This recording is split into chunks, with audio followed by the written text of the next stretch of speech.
반갑습니다. 수학 강사 장유리입니다. 자, 우리 예비고1 학생 여러분들, 지금 이제 여름방학이 얼마 남지 않았는데 우리 친구들에게 이 여름방학은 고등학교 첫 내신 시험부터 멀리는 대입까지 승패를 결정지을 수 있는 골든타임이다 라고 말씀을 드리고 싶어요.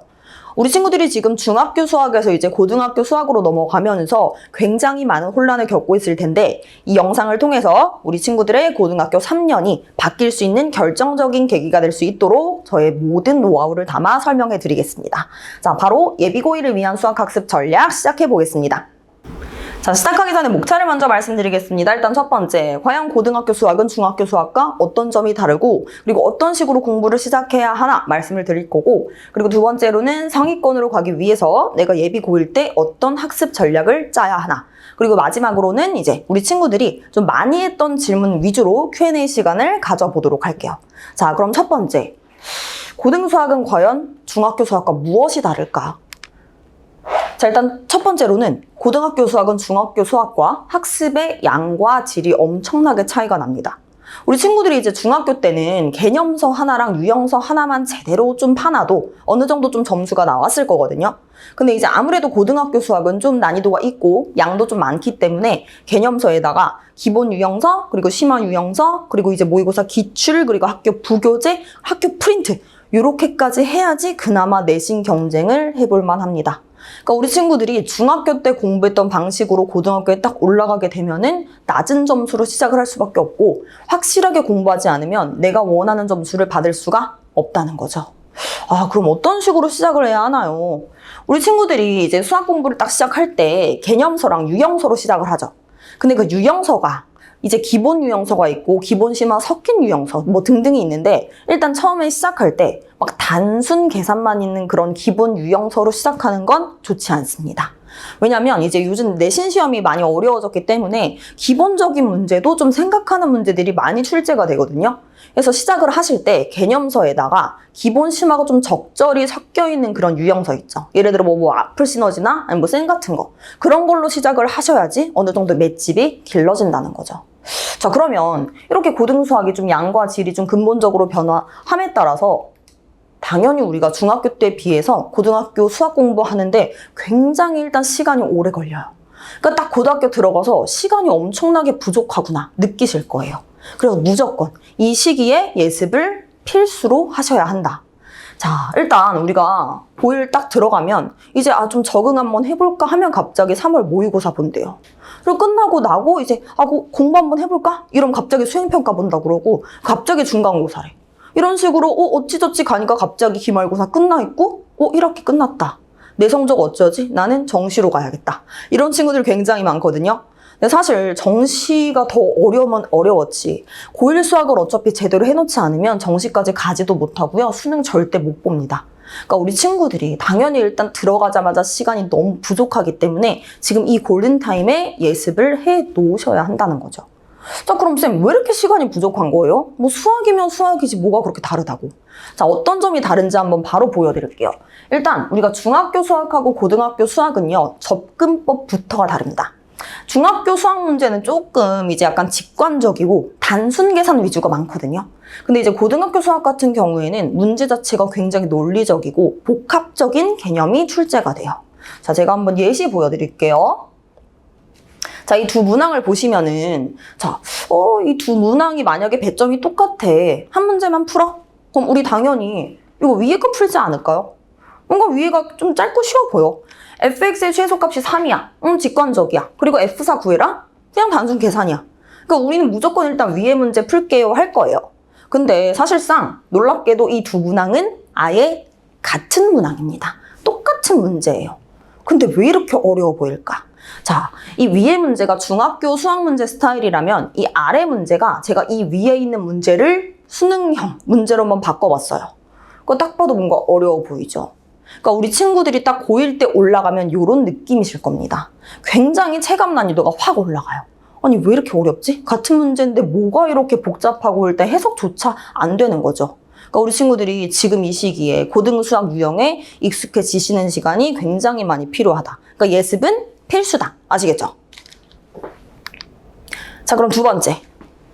일단 내가 어쨌든 뭐 그래 고1 한번 열심히 좀 잘 해보고 싶어. 나 상위권으로 갈 거야. 그럼 어떻게 전략을 짜야 하나? 한번 바로 가봅시다. 일단은 이러한 그래프를 따라가시는 것이 가장 좋습니다.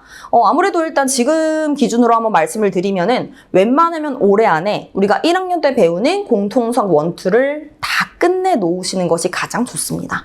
그래서 7월부터 12월까지는 이제 공통수학 1, 2에 대한 개념, 그거를 개념서랑 기본심화 섞인 유형서로 시작을 하시고, 그리고 이제 내년에 3월 딱 들어가기 직전에는 심화 유형서, 그리고 이제 우리 학교에 부교재 무조건 있죠. 부교재를 미리 풀어보시는 것도 너무 좋습니다. 그리고 사실 이 과정의 최종 목적지는 바로 모의고사 기출 4점입니다. 요즘 이제 내신 시험에서 등급을 가르는 킬러 문항 같은 경우가 결국에 모의고사 기출 변형으로 많이 출제가 되고요. 학교 프린트도 거의 다 모의고사 기출 변형으로 이루어져 있을 거거든요. 그렇기 때문에 우리가 딱 학기 들어가면은 시간 없다 했죠. 정신 없어요. 그때 딱 모의고사 기출 4점, 그리고 학교 부교재, 학교 프린트에만 집중할 수 있는 상태로 만들어 놓으셔야 합니다. 그래서 이 과정을 거쳐서 이런 빌드업 단계를 거치다 보면 결국에 어디까지 갈 수 있다? 1등급까지 갈 수가 있다. 아시겠죠? 자, 그럼 사실 여기서 가장 중요한 단계가 어딜까요? 당연히 첫 번째 단계. 첫 단추를 잘 꿰매야 나중에 구멍이 나지 않습니다. 그렇기 때문에 그럼 올해 안에 공통수학 1, 2를 다 끝내야 하는데 어떤 식으로 좀 전략을 짤까? 자, 바로 말씀드릴게요. 일단 공통수학 1, 2에 대한 집중 로드맵을 한번 보시면은 이제 올해 안에 각각 3개월씩 잡으시는 것이 가장 좋고요. 공통수학 1, 2 그럼 어떤 전략을 짜야 합니까? 자, 볼게요. 일단 이 두 과목에 올인하셔야 됩니다. 선생님, 저는 이거 어차피 수능에 출제되지도 않는데 저 대수 미적분 원 예습해야 돼요. 저 이거는 그냥 대충 넘길게요. 이러시면 안 돼요. 왜냐면 고3 친구들이 정말 많이 하는 질문이 뭔지 아세요? 선생님, 저 고1 수학 다시 공부할까요? 이 질문 정말 많이 하고 정말 많이 고민합니다. 왜 고1 수학을 다시 할까요? 어차피 수능에 나오지도 않는 과목인데 왜 다시 한다고 하는 걸까? 왜냐면 이제 요즘 수능 문제 같은 경우가 대수 미적분 원이 메인이 되는 문제는 맞는데 공통수학 1, 2에 대한 기초 개념을 모르면은 결국에 굉장히 복잡하게 풀거나 아예 못 풀도록 그런 식으로 많이 출제가 됩니다. 그러다 보니까 고3 때 시간 없어 죽겠는데 나 고1 수학 다시 할까? 이런 고민을 하게 되는 거죠. 그러니까 우리 친구들이 지금 이 골든타임에, 이 시간에 결국에 공통수학 1, 2를 완벽하게 이제 끝내고 초견의 문항수를 확보해 놓으면은 나중에 이런 고민할 일이 없다는 거죠. 아시겠죠? 자, 그리고 이제 마지막 함수 파트 마스터하자. 공통수학 1, 2에 각각 함수 파트가 있거든요. 그거를 마스터하자라는 마인드로 공부를 하셔야 돼요. 자, 왜 그런지 바로 말씀드릴게요. 일단 공통수학 1, 2에서 핵심 단원을 말씀을 해드리면 물론 다 중요하지만 그 중에 더 중요한 거. 자, 공수1에서 1단원, 항등식과 미정계수법 굉장히 중요하고요. 그리고 2차 함수 너무 중요합니다. 그리고 공수2에서는 합성함수랑 역함수 너무 중요해요. 자, 공통점 찾으셨죠? 함수, 함수, 함수. 자, 함수가 왜 이렇게 중요하냐? 공수 1, 2의 그 함수의 확장판이 대수 미적분 원이다. 이렇게 생각하시면 편해요. 그러니까 결국에 내가 공수 1, 2에서 함수를 마스터한다는 거는 내가 수능 대비까지 한다는 거지. 자, 그러면 왜 함수가 중요할까 하고 보니까 대수 단원명, 미적분 단원명을 한번 볼게요. 자, 대수를 보니까 지수로그, 함수, 삼각, 함수, 미적분원의 함수의 극한과 연속, 함수의 미분, 함수의 적분. 다 함수죠. 그러니까 함수를 제대로 해놔야지 대수 미적분원에서 구멍 나지 않는구나. 아시겠죠? 자, 여기 이 문제 두 개를 보시면 이거 작년 수능 문제거든요. 자, 작년 수능에서 이 체크된 부분을 보시면은 저거 2차 함수입니다. 공수 1에 나와요. 그리고 여기 보시면은 집합, 이거 공수 2에서 집합 개념 나옵니다. 그러니까 공수 1, 공수 2를 제대로 해놓지 않으면 결국에 수능까지는 갈 수가 없다. 그래서 제가 말씀드리고 싶은 건 이거죠. 공수 1, 2, 우리가 1학년 때 어느 정도 일단 그 초견의 문항수를 많이 확보해서 수학적 사고력을 강화시킬 뿐만 아니라 이제 고등수학 그리고 수능 수학 유형에 많이 익숙해 놓으셔야 합니다. 그러면 이제 그 과정을 거치게 되면 결국에 대수 미적분원을 공부할 때 학습 기간 자체가 단축이 돼요. 왜냐면 제가 아까 그랬죠. 공수 1, 2 할 때 체감 난이도 제일 높을 거라고. 근데 이제 그때 잘 다져 놓으면은 결국에 대수 미적분원에서 체감 난이도가 조금은 낮아진다. 그래서 우리가 지금 이 시기에 많은 문항을 풀고 고등수학 유형에 익숙해지셔야 합니다. 아시겠죠? 자, 그리고 마지막 Q&A. 자, 이거는 이제 우리 친구들이 많이 했던 질문 위주로 한번 가볼게요. 자, 일단 첫 번째로 많았던 질문은 바로 우리 친구들이 이제 쌤 저 오답노트 만들까요? 이 질문 정말 많았거든요. 사실 중학교 때는 그냥 이제 뭐 모르는 문제나 틀린 문제 나오면은 그냥 뭐 답지 한번 보고 아 이렇게 푸는 거구나 하고 어쨌든 그냥 그 문제 이렇게 어찌어찌 넘어갔을 수 있어요. 근데 고등수학 때는 절대 그러시면 안 됩니다. 오답노트는 일단 그냥 필수라고 생각하셔야 돼요. 일단 우리가 고등수학 딱 처음에 접할 때는 문제가 굉장히 복잡하죠. 아까 제가 두 문항 비교해드린 거 보면 밑에 있는 문제는 뭔가 해석조차 안 되는 경우가 많습니다. 이제 고등수학은 그런 식으로 좀 해석이 필요한 문제가 많기 때문에 우리가 오답노트 하면서 그게 굉장히 많이 늘거든요. 그래서 낯선 표현이 굉장히 많을 거예요.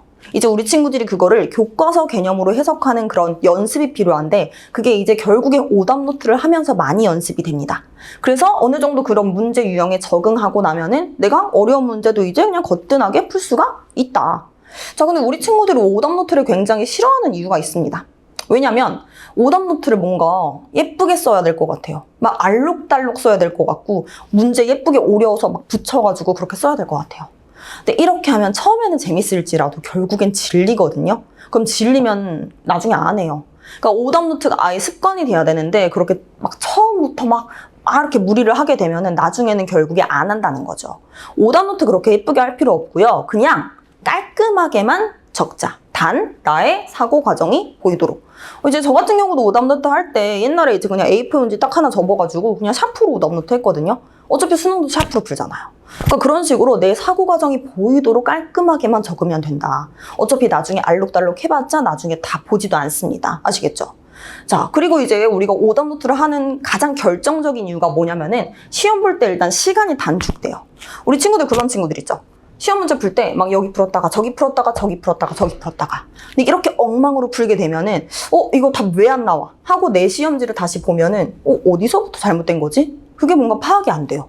그럼 지우고 처음부터 다시 풀면 시간 늘어납니다. 그럼 거기서 멘탈 깨지고 결국에 그 시험은 망친 시험이 되겠죠. 근데 오답노트를 통해서 이 내 사고 과정이 보이도록 깔끔하게 적는 과정을 연습을 해 놓으면은 그게 결국에 시험 볼 때도 그 습관이 나오거든요. 그러면은 내가 풀다가 답이 안 나오더라도 어디서 잘못된 거지? 바로 발견할 수가 있어요. 그렇기 때문에 무조건 오답노트는 그냥 고3 때까지 필수다라고 생각을 하셔야 돼요. 아시겠죠? 자, 그리고 이제 두 번째 많았던 질문. 쌤, 저 모르는 문제 나오면 어떡해요? 답지 볼까요? 아니요. 이제 답지 보시면 안 돼요. 이제는 생각하셔야 돼요.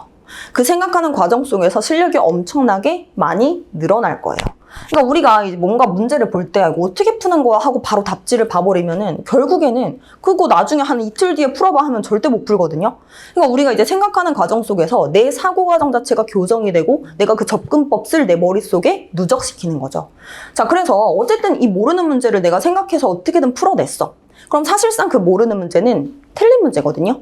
그럼 틀렸으면 뭐 해야 될까요? 오답해야겠죠. 근데 오답을 하실 때 무조건 일단 그런 틀린 문제 같은 거, 난이도가 있는 문제 같은 경우에는 3번은 하셔라. 그러니까 막 앉은 자리에서 3번 연속으로 해라 이게 아니라 일주일 간격으로 3번은 하자. 이게 사실상 이제 일주일 정도 지나면요. 제가 기억이 잘 안 나요. 그러니까 오늘 내가 뭔가를 풀었어. 어찌저찌 내가 모르는 문제 풀었어. 그럼 일주일 정도 딱 지나고 이제 풀려고 하면은 처음엔 잘 풀리다가 어느 부분에서 딱 막힙니다. 그럼 그 막힐 때 뭘 보셔야 하냐면 내가 저번 주에 썼던 오답노트. 그러니까 오답노트 그냥 사고 과정 보이도록만 적으시라는 겁니다. 그러면 내가 이렇게 풀었었지 하고 다시 풀어요. 그럼 일주일 또 지나면은 이제 결국에 그 문제를 풀게 되고 그럼 그 접근법이 내 머릿속 안에 들어오면서 그 접근법은 내게 되는 거거든요. 그럼 결국에 그 누적된 접근법 자체가 어려운 문항 한 문제를 풀게 합니다. 자, 아까 그랬죠. 고등수학 문제는 결국에 복합적인 개념이 많이 나온다. 그러니까 한 문제를 풀 때 개념 하나로 풀 수 있는 게 아니라 이 개념도 필요하고 얘도 필요하고 얘도 필요해. 그러니까 내 머릿속에 그게 많이 누적돼 있다 보면은 내가 어떠한 어려운 문항, 모의고사 사전 문항을 풀 때 그 개념들이 막 튀어나와요. 결과적으로 내가 모르는 문제가 나왔다. 그럼 어떻게 해라? 일단 생각해서 오답을 한 다음에 그거를 3번은 반복하셔라. 그리고 우리 친구들이 이제 모르는 문제 나오면 이런 친구들 되게 많거든요. 결과에 집착을 해요. 그래, 어쨌든 모르는 문제는 맞고 근데 나 그냥 결과만 내면 돼 해가지고 막 계산해서 푸는 친구들.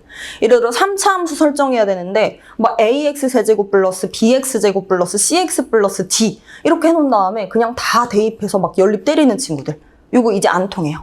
우리가 이제 고등학교에 딱 오고 나면은 문제를 하나 받았을 때 그냥 계산해서 한 10분 걸렸어.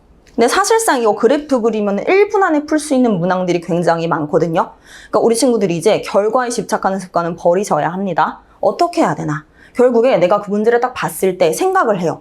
아, 풀이가 길어진다 싶으면 펜을 놓고 생각을 해봅니다. 이거 어떻게 풀면 조금 풀이를 줄일 수 있을까? 어떻게 하면 쉽게 풀 수 있을까? 그런 식으로 계속 생각하셔야 돼요. 그 과정 속에서 결국에 내 실력은 엄청나게 늘어나게 될 거예요. 아시겠죠? 자, 그리고 많았던 질문. 쌤, 저 문제 푸는 시간 줄이고 싶은데 어떻게 해야 돼요? 전 한 문제 풀 때 그냥 세오라 대오라 풉니다. 자, 이런 친구들한테 가장 필요한 거 뭐였냐면 제가 방금 말씀드렸죠.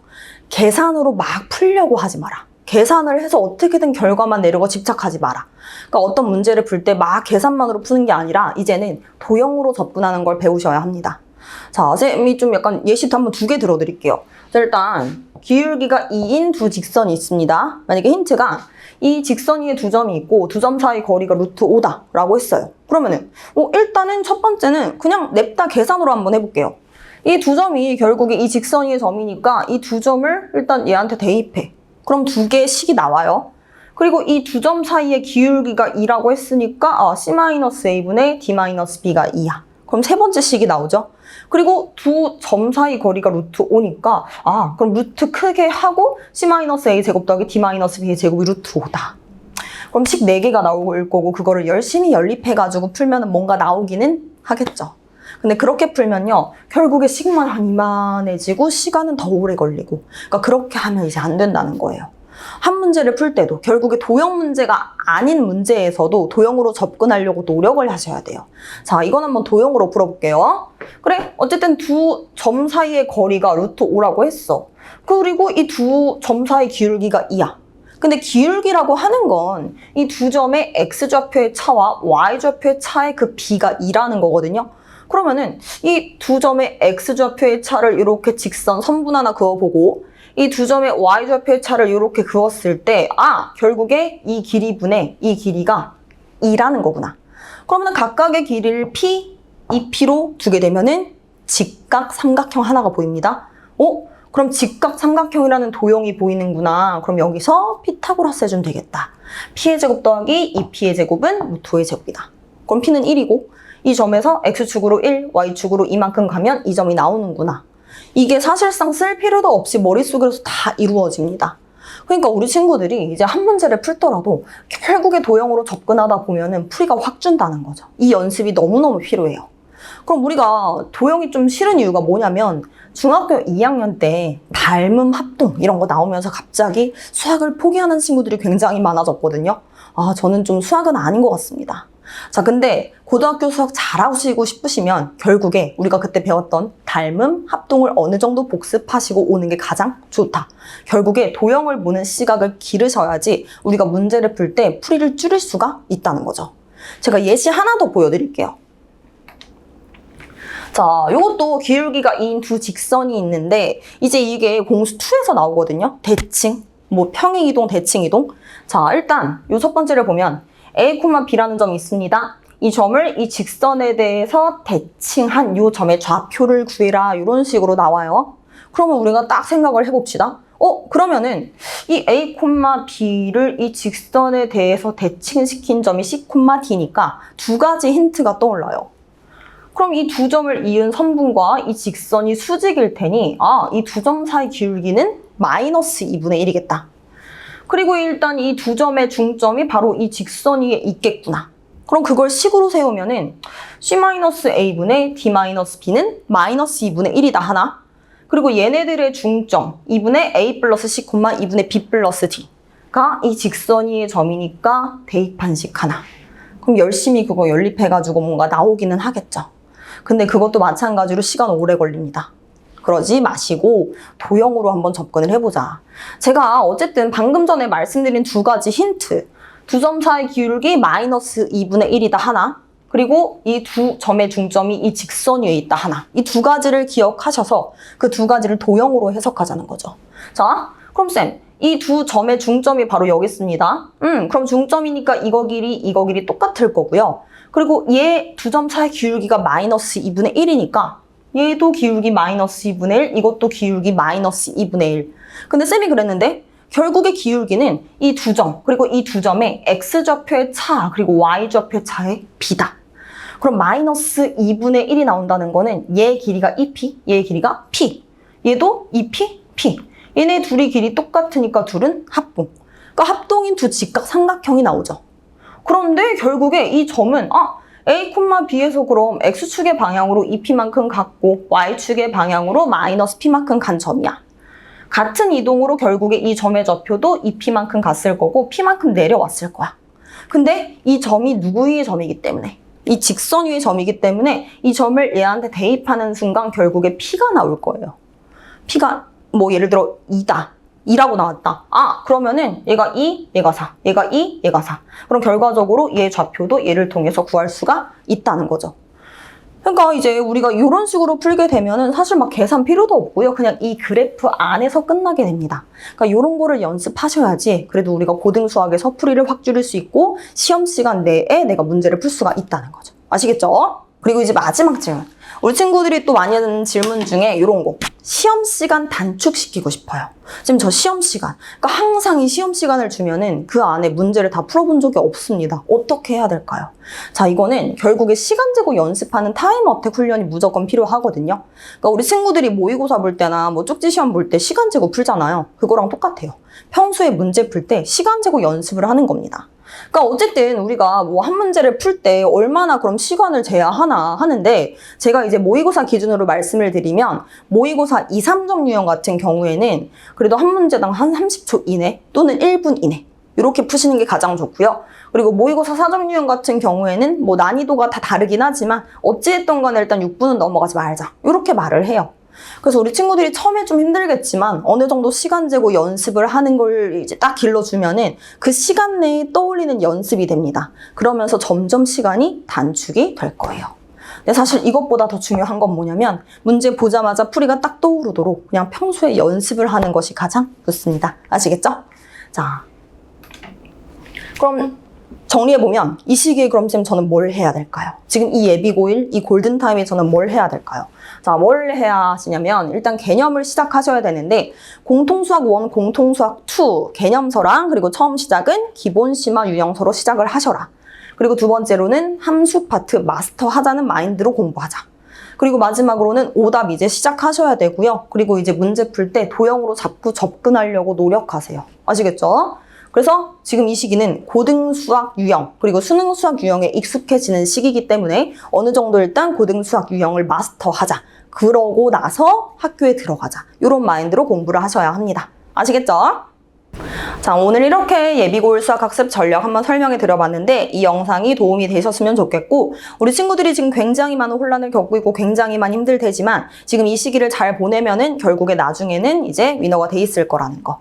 자, 우리 다들 화이팅 하시고 지금까지 수학강사 장유리였습니다. 감사합니다.